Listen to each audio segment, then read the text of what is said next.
कार्यक्रमाचे प्रायोजक आहेत मार्कस. बालेवाडीमध्ये 100% वास्तूनुसार 3 BHK घर. अधिक माहितीसाठी आजच आमच्याशी संपर्क करा. आई वडील किंवा तुमचे गुरु, आपण आई वडिलांचं उदाहरण घेऊया. ते म्हणतात, बाळा तू सुखी राहा, तुझं कल्याण होऊ दे, तुझं सगळं दुःख नष्ट होऊ दे. हा संस्कृत आहे, हा वेद आहे, हा मंत्र आहे. याच्यात शास्त्रशुद्ध उच्चार आहेत नाही आहेत, ते गावाकडचे आई वडील आहेत का? हे वेदवाक्य आहे? नाही.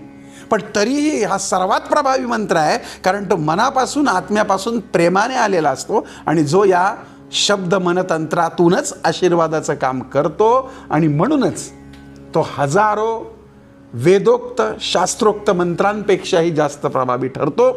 आणि म्हणूनच म्हटलं आहे की वेद जाणणारा मोठा नाही, तर वेदना जाणणारा मोठा आहे.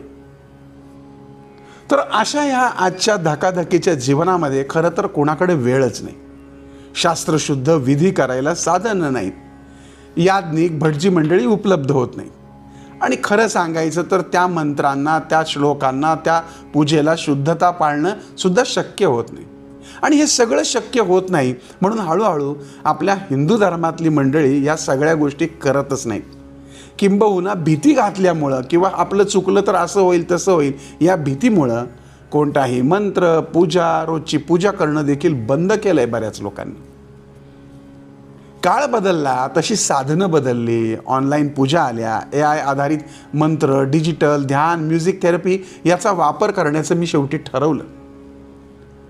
जेव्हा तुम्ही एखादं गाणं ऐकताना तेव्हा तुमचा मूड बदलतो. का होतं की तुमच्या मेंदूमध्ये डोपामाइन आणि सेरोटोनिन वाढतात, हे विज्ञान सांगतं.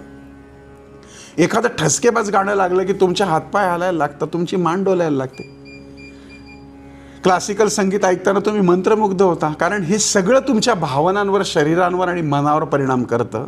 मग तालबद्ध शब्दबद्ध केलेले जे शब्द आहेत ते मंत्र म्हणून का बरं काम नाही करणार? आणि याच विचारातून आनंदी वास्तूच्या या माध्यमातून मी आधुनिक मनतंत्र तयार केलं आहे.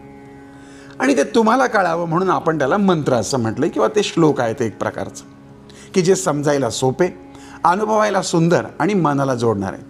आणि म्हणून गेल्या 4-5 वर्षामध्ये हे वेगवेगळे मंत्र आपल्या आनंद पिंपळकर आनंदी वास्तू या यूट्यूब चॅनलवर आत्तापर्यंत आपण टाकत आलेलो आहे.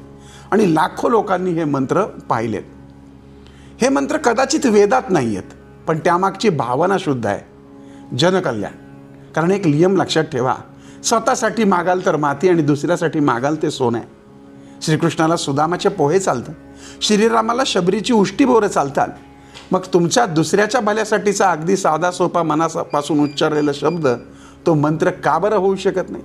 कारण मंत्र म्हणजे केवळ शब्द नाहीत, ते तुमचं मन, तुमची भावना आणि तुमची ऊर्जा यांचं एकत्रित स्वरूप आहे. आणि म्हणूनच तुम्ही जे बोलता ते जपा. मला वाटतं कोणत्याही जपापेक्षा आपला धर्म आणि त्या धर्मातली चांगली विचार करणारी माणसं यांना जपणं आणि देवाचा जप हे ज्यांना कळलं त्यांना काहीच पाखंड वाटणार नाही. बुद्धी मोठी ठेवली, विचार मोठा ठेवला आणि बुद्धी छोटी ठेवली तर तुमचा आचार विचारही छोटाच होतो. म्हणून आपल्या बुद्धीमध्ये सातत्याने जनकल्याणाची भावना ठेवावी. आणि म्हणूनच आनंदी वास्तूच्या वतीनं मी जनकल्याणासाठी सातत्याने प्रयत्न करत असतो. मग ते व्हिडिओ असोत, चित्रपट असोत, व्हिडिओ सॉंग्स असोत किंवा माझं व्यक्तिगत मार्गदर्शन असो. गेल्या 4-5 वर्षामध्ये कितीतरी मंत्र मी या माध्यमातून प्रसारित केलेत. या सगळ्या मग फक्त एकच कारण असतं की जनकल्याण व्हावं. आणि म्हणून मी काही शब्द बोलून, लिहून त्याला आधुनिकचा आधार देऊन तुमच्यापर्यंत पोचवतो. यापूर्वी यूट्यूबवरती टाकलेले जे मंत्र आहेत त्याला संगीतकार असायचे, व्हिडिओ बनवावे लागायचे आणि एकेका गोष्टीला खूप काळ जायचा. पण आता आधुनिक तंत्राचा अर्थ खूप सोपा झालेला आहे. त्यामुळं मी खूप सारे व्हिडिओ हे AIच्या माध्यमातून टाकतो. ते सगळे मंत्र मात्र मी लिहिलेत. आता मी दररोज म्हणजे प्रत्येक वाराचे ही मंत्र हे प्रकाशित केलेले आहेत. त्याचबरोबर सतत आपल्या मनामध्ये येणाऱ्या भावना, भीती, शंका, नजर करणी, माझा यावर विश्वास नाही, पण तरी तुम्हाला जर असं वाटत असेल तर या विचारांवर मात करण्यासाठी विज्ञानानं सांगितलेल्या placebo effect, energy vibrations, telepathy आणि माइंड पॉवर या संकल्पनांच्या आधारावरती मी हे सगळं तयार केलं आहे. तुम्ही हे जर मनतंत्र मंत्र पाहाल तर या प्रत्येक मंत्राचा अर्थ अतिशय सुंदर पद्धतीने डिस्क्रिप्शनमध्ये दिलेला आहे. हे वाचताना आणि त्याचं संगीत ऐकताना तुमचं मन एकरूप होतं आणि तुम्ही युनिवर्सला कनेक्ट होता. ही साधी सोपी गोष्ट आहे. पारंपरिक वेदोक्त पुराणोक्त मंत्र हे सध्याच्या पिढीला तेवढ्या ताकदीनं पाळणं अवघड आहे. याला आपण जेनझी म्हणतो. ह्या पारंपरिक गोष्टी सहज स्वीकारत नाही, पण त्याला आधुनिकतेची जोड दिली तर ती त्यांच्या मनापर्यंत जोडली जाते. आणि म्हणून या मनतंत्रामागं एक शुद्ध भाव आहे, लोकांना जोडणं, सकारात्मकता वाढवणं आणि जनकल्याण. आता गंमत अशी आहे की देवा परमेश्वराच्या आणि साईनाथांच्या कृपेने माझ्या आईवडिलांनी माझं नाव आनंद ठेवलं असल्यामुळं आणि माझ्या कामाच्या परिक्षेत्राचं नाव आनंदी वास्तू असल्यामुळं आपोआपच तुमच्या वास्तूमध्ये आनंद निर्माण व्हावा आणि तुम्ही सर्व आनंदी व्हावे, तुमची वास्तू आनंदी व्हावी ही कामना जेव्हा होते तेव्हा तुम्हाला जर असं वाटत असेल की मी माझं मोठेपण आणि ब्रँडिंग करतो, तर असं काहीही डोक्यात नसतं. ज्या पद्धतीने असंख्य कवी, असंख्य लेखक, मंत्र लिहिणारे, आरती लिहिणारे, सध्याच्या काळातले धार्मिक स्तोत्र लिहिणारे आपल्या नावाचा उल्लेख पोथीमध्ये करतात, त्यांच्या गाण्यामध्ये करतात, त्याच पद्धतीने हा उल्लेख केला आहे. पण आनंद पिंपळकराचा कुठेही उल्लेख नाही. आपण आनंद आणि आनंदी वास्तू यामध्ये आपला आनंद आणि आपली वास्तू बघा. आनंद पिंपळकरची आनंदी वास्तू का बघता? समजा हा मंत्र किंवा मनतंत्र मला न ओळखणाऱ्या एखाद्या साऊथ इंडियन, नॉर्थ इंडियन व्यक्तीने ऐकला. त्याला थोडी माहिती आहे की आनंद आणि आनंदी वास्तू काय आहे. तो त्याच्या वास्तूला, त्याच्या मनाला आनंद आणि त्याच्या वास्तूला आनंदी मानणार.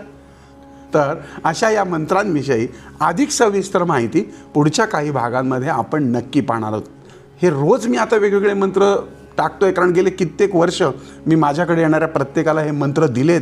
त्या सगळ्यांना त्याचे खूप छान मानसिक शांतता त्यांना जाणवली आहे. त्यामुळं प्रत्येक वाराचे आणि माझे खूप सारे मंत्र या ऑलरेडी गेले 5 वर्षांपासून आपल्या आनंद पिंपळकर आनंदी वास्तू या यूट्यूब चॅनलवर टाकलेले आहेत. त्या प्लेलिस्टमध्ये तुम्ही जाऊन पहा आणि इथून पुढेही वारंवार वर्षभर वेगवेगळे मंत्र मी तुमच्यासाठी आणणार आहे. भेटूयात पुन्हा. ओम साईराम.